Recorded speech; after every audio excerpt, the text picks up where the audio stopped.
Hello, thank you so much for joining us once again. This is TV Kudirat.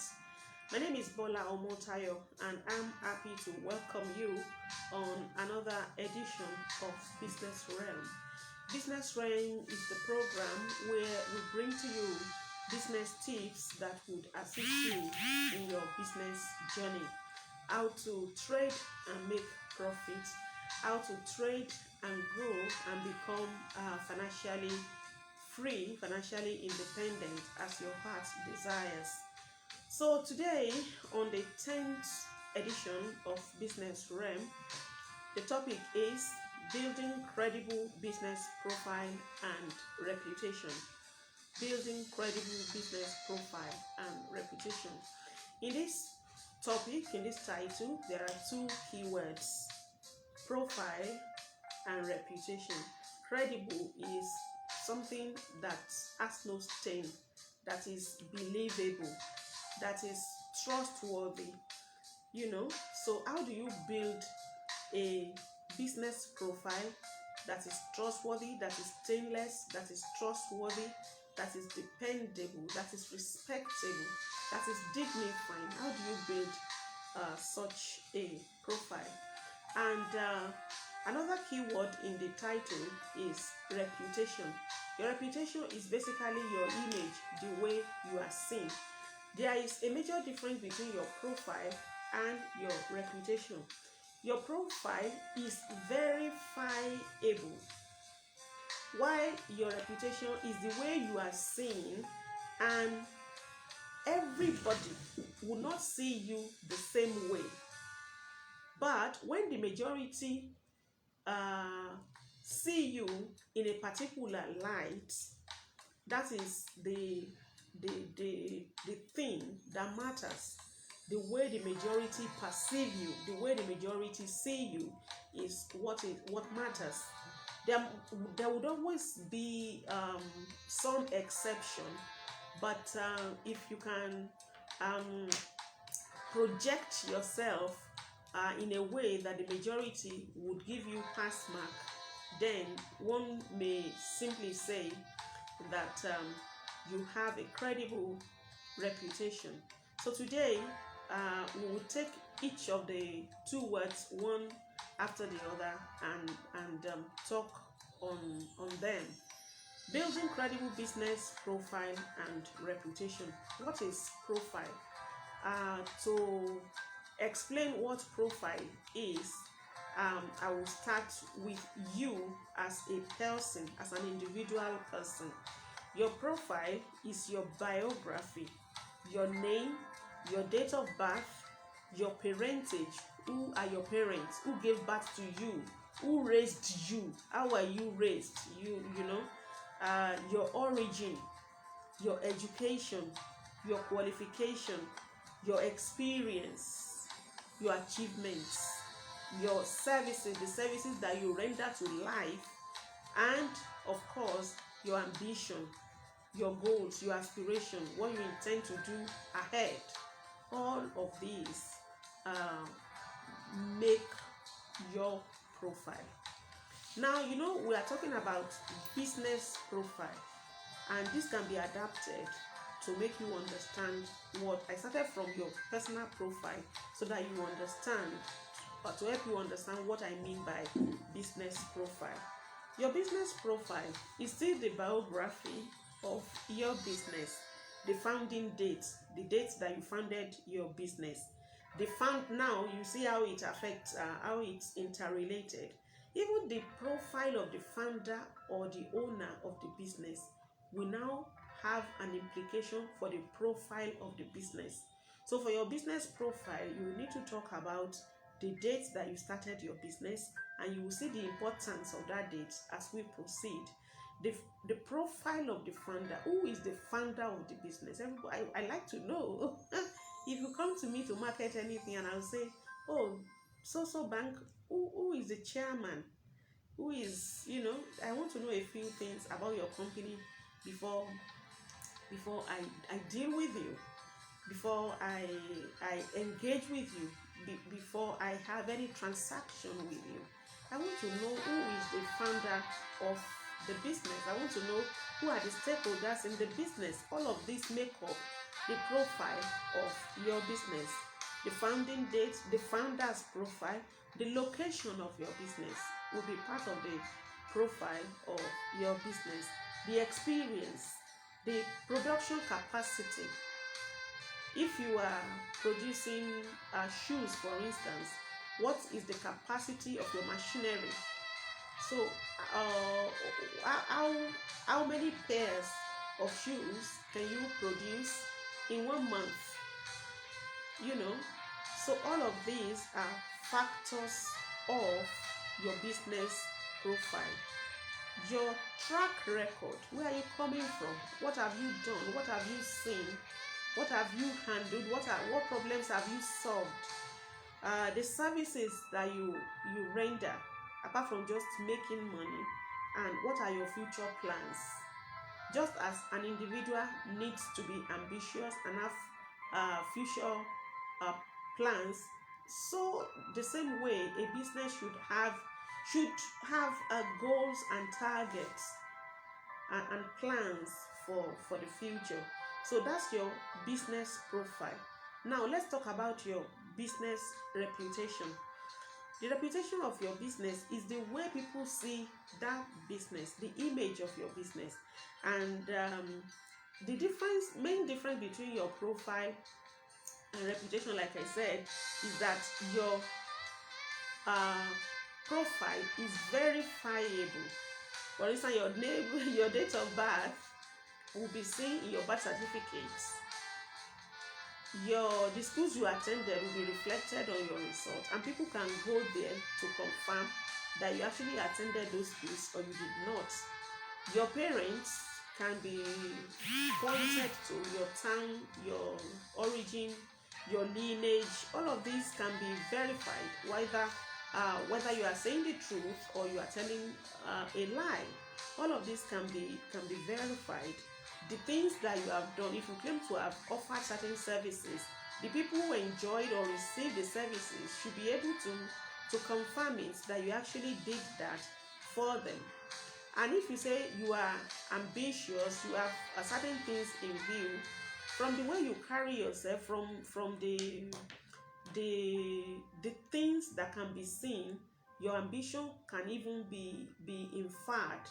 One can draw an inference that truly you are ambitious and you carry yourself in a way that somebody who is that ambitious, who is so ambitious, should carry himself or herself.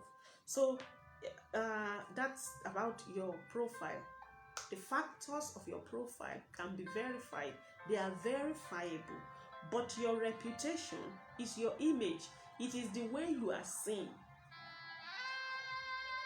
It is the way you are seen, and everybody will not see you the same way. Your reputation, your image is a function of the individual person's perspective and judgment of you. And everybody will not perceive you the same way. Everybody will not judge your actions and your carriage the same way. Your profile is supported by existing resources. For instance, your parentage. Your parents have existed before you became their child. Prince Charles of Wales, Charles the Prince of Wales, is Queen Elizabeth's son. Is a prince because Queen Elizabeth married Prince Philip. So that's a natural profile that Charles got from coming through those parents, Prince Philip and Queen Elizabeth. So your profile is supported by existing resources and institutions. For instance, you went to a school, you are a graduate. That's possible because schools exist. You got married. It's possible because already there is the traditional institution in our culture, in our life, in the way we live. Your achievements are made possible by the resources that are already existing. So your profile is supported by existing institutions, structures, establishment, and resources generally, while your reputation is a function of how you are seen. Your reputation is supported by your comportment, the way you carry yourself. Your achievement is supported by existing institutions, existing culture, existing tradition, existing resources, but your comportment or your reputation is supported by your comportment, the way you carry yourself. And for you to build credible business profile and reputation, you need to work on the two all of the time continuously. You need to continue to work on your profile and on your reputation. So on your for instance, we talk about the profile. When we talk about profile of your business, how does it affect, how can you make your founding date? One of the things that we say make up your profile is the founding date of your business. How can that be a plus for your business? How can the founding date of your business be an advantage, be a plus to your business? The only way to make that happen is for you not to quit. You won't be the type that touches this and say it doesn't work, you touch another one, it doesn't work, you touch that, it doesn't work, you leave here, it doesn't work, you leave there, it doesn't, a rolling stone. You won't quit. Once you don't quit, you continue to advance in age, and over time your age in business becomes a plus. So the way to make your founding date be an asset to your profile is to start your business and continue to labor on it, and don't quit until you have advanced in age and you can boldly say, oh, we've been on this for 25 years, we've been on that for 30 years, we've been on that for 10 years. If you quit, you will never enjoy that founding date advantage. For instance, nobody respects somebody who started yesterday. People are only waiting to see how far you can go. Your founding date shows how far you have gone, how far you have come. Now, about your location, well, there are different types and categories of location, but wherever you are, don't get discouraged because you can't have your business at Ikoyi, you at Ikorodu or Odonguyan or Berigbe. Don't get discouraged. Start where you are, you flourish where you are planted, and gradually walk first and foremost wherever you are, either it's Elekpe or Ikotun, wherever you are. Make it beautiful, make it presentable, make it decent, and gradually walk towards the place that you would love to be. If having your business address at Ikoyi is a dream for you, you gradually walk towards it and do what is possible at your current location. So that's it. And about the quality of staff, hire the best classes of staff that is possible. It's okay if you can hire master's degree holders. It's even okay if you can hire PhD holders. It's okay if you can hire people who have 5 different degrees. It's okay, but you won't do that if it's not affordable. So the best that is affordable is what you hire. But at the same time, when you can afford to hire a graduate, you don't neglect a graduate to go and pick somebody who has a primary school leaving certificate just because you want to conserve money. The yield, the output of a primary school leaving certificate will not be the same as the performance of a university degree holder. So when it is affordable, hire the best that is possible. And how can your experience be a plus for your profile? Well, learn from your errors. When you start out, you are not perfect, and I doubt it if anybody would ever become perfect here on earth. But start where you are, do what is possible, and learn along the way. Learn from your errors. When you realize your mistakes, learn from them and improve on the past performances. Improve on the previous performance. That's what is called experience. Because you have done it the wrong way, you studied what happened, you realized where you were wrong, and you pick the lessons and you apply the lesson to the operations of, or to the future operations, then it will turn out better. The result will actually be better than what you got in the previous day. That is what you call experience. How can your track record, what makes your track record a plus in your profile? Well, set goals consciously. If you set goals consciously and you strive to achieve them, and you do that again and again and again, before you know it forms a pattern, and people begin to see that this is who they are, this is how they are, this is what they do, this is what they can do, this is what they can offer, this is what they can give, this is how well they can perform. But if you don't set goals, you just do things, you respond to things as they come only. You don't have plans, deliberate plans. Then there won't be any pattern that can be read and appreciated by those who are coming from behind within your system, and those who are observing from outside. And of course, we even have a business tradition that new intakes, new staff can learn from. Now, service. You need to offer corporate, what is called corporate social responsibilities. Your business exists within a space, and there are different factors of that space.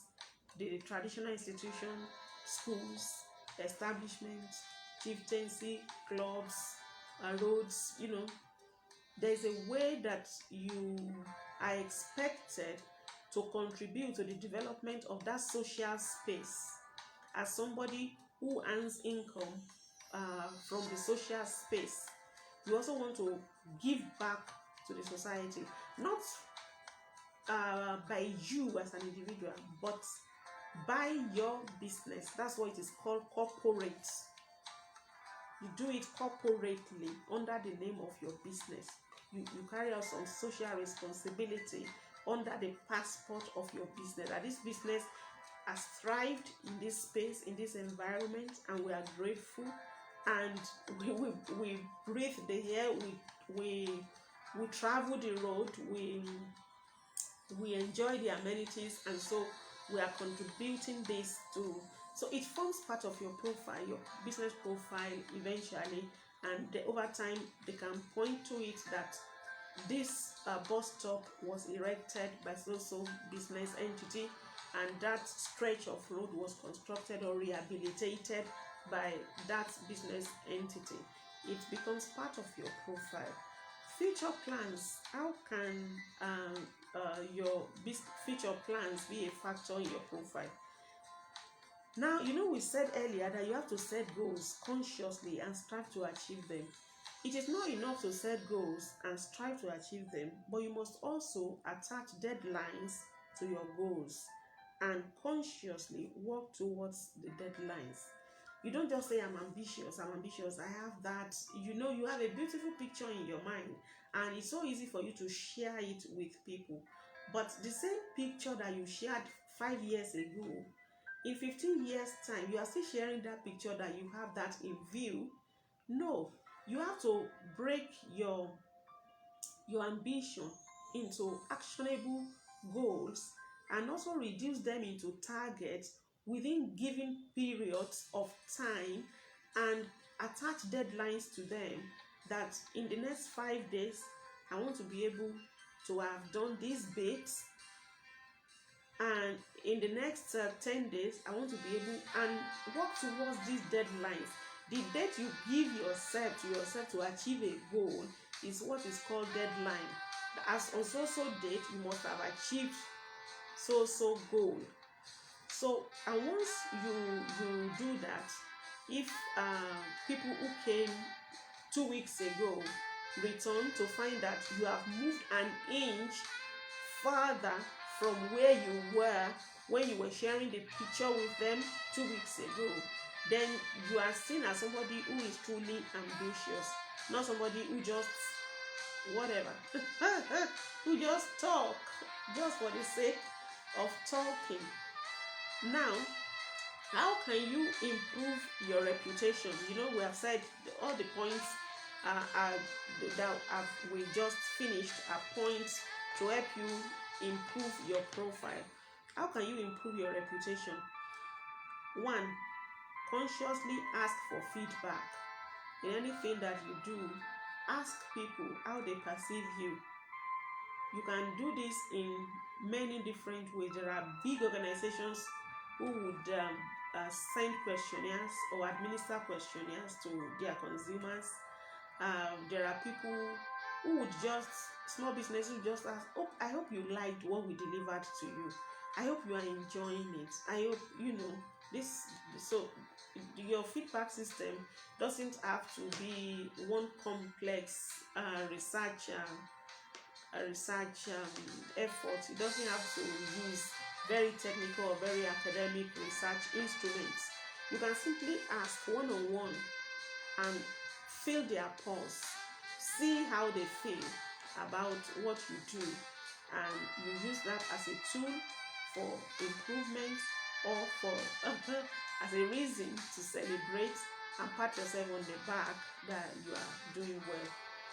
Public relations is significant. If you want to improve your reputation, or you want to have good reputation with the people you are dealing with or who are observing what you do, without your knowledge, you need public relations. Public relations is very significant. If you operate within a market, for instance, you want to know who is the Iyaloja, who is the Iyalaje, who is the youth leader, who is the community head, who is the Baale, who is the king. You want to know them. And when I say you want to know them, you don't have to be personal friend of the Iyaloja. You don't even have to be a visible follower of the Iyaloja. But you just want to know, you want to be alive to your environment. You want to know the Baale, because if you don't know the Baale, for instance, and you meet in a neutral ground, not in his palace, and you just treat him as you would treat anybody, it goes away with an impression about you, and there may be a day that he would have. So it would be in a conference that would determine your fate in a certain way. You won't know that, you won't even remember, you won't even know, because you didn't even know him in the first place, and you didn't know that you were rude to him. So you need to be alive to your environment, so that when you meet people who deserve respect, you respect them. When you meet people who deserve honor, you honor them, and you are fair to everybody. Even people who are not holding any important or significant office, they are human beings. You want to be friendly. You want to be harmless. Well, that's the neutral word to use. You want to go about harmless, and you don't want to step on toes unnecessarily, particularly when it doesn't affect your business. You want to relate with people peacefully. So that's the way you relate with the public is. That's what public relations is. How do you relate with the public around you? where you are. Today that we have the social media space as our virtual world, you know, everything that exists on land today exists within the social media space. You have malls, you have shops, you have markets, you have everything on the social media. And there are streets. If you understand how it works, you know, there are streets, there are there are residences, there are homes, there are offices, there are all sorts of things. Even on the social media, many of the things that we do represent these institutions that we have on ground on the social media. You know, if you operate within the social media too, you also want to be seen as a gentleman if you are a man, or as a lady if you are a lady. um you know what a lady is. A lady is a respectable woman, not you know um a lady is a respectable gentle. You know, a lady is the opposite of a gentleman. Is a gentle woman, respectable, responsible, diligent, friendly, warm, tamed, well brought up, well adjusted, sensible human being. So either you operate your business on the social media or on the internet, either you are selling substantial products or digital products, you also need public relations wherever you are. And public relations, like I said, is simply the way you relate with the public around you. The social media is a public space, and you want to carry yourself as somebody who is honorable even within the social media space. Now, how can you improve on your reputation? This is what we are discussing. And we just mentioned feedback. You consciously ask for feedback from your consumers. You practice good public relations. And the third one is customer service. Customer service, for instance, the example I would like to offer is the one that is very common in banks. A lot of banking procedures can be carried out on the internet today by the aid of your phone or your computer, but it requires that you download apps and study the apps and know how to, to use the apps. A lot of people will fiddle with this thing for months and they won't understand it. So you need to have a provision for customer service, so that things that relate to your product that people tend to find difficult to handle, you create an allowance within your system where they can come and ask questions and you help them. If the business is big enough, you create a customer service desk where they take these queries and questions and requests to, and where they will be aided or assisted to understand those aspects of your business and how to handle them independently henceforth. Listen to these complaints. I said you should ask. It's something to ask, and when the truth is told, you get angry. But we are saying that either you ask or they come to complain. Please listen. Listen. If you can't replace, for instance, if somebody comes to say what they bought from you was found not to be good, if you can't replace that for whatever reason, maybe you thought that the customer was also negligent in some way, so you don't want to replace that, at least give a promise. Give a promise that next time we will do better, and be calm and be polite and be respectful to your customers. Address the problem and solve them.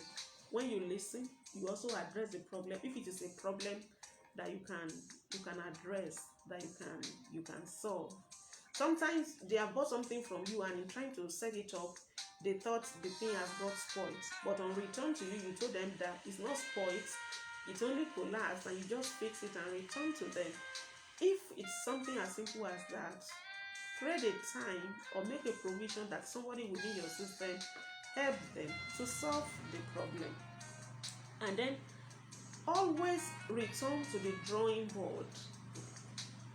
Review what you have done so far over a given period of time, and always return to the drawing board to reflect new lessons in future policies.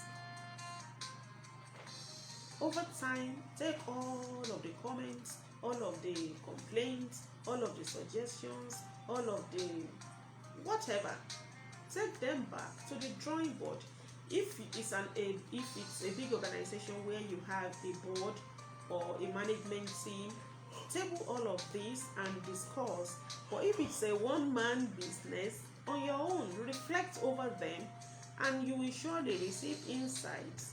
See what other people are doing. If you don't have a management team, you don't have a board, then see what bigger organizations are doing and copy. Ask somebody else, your friend who is in the same business but is not receiving as many complaints as you receive. Don't be too proud, don't be too arrogant to ask them, and apply what they do in your own system to achieve better results. So that's it today on Business Realm. Thank you so much for joining us if you have joined us live, and thank you so much for watching the video if you come across the video later. We'll see you again and very soon. I'm grateful to my production assistant Kayode Ayeni. See you again. My name is Bola Omotayo. Bye for now.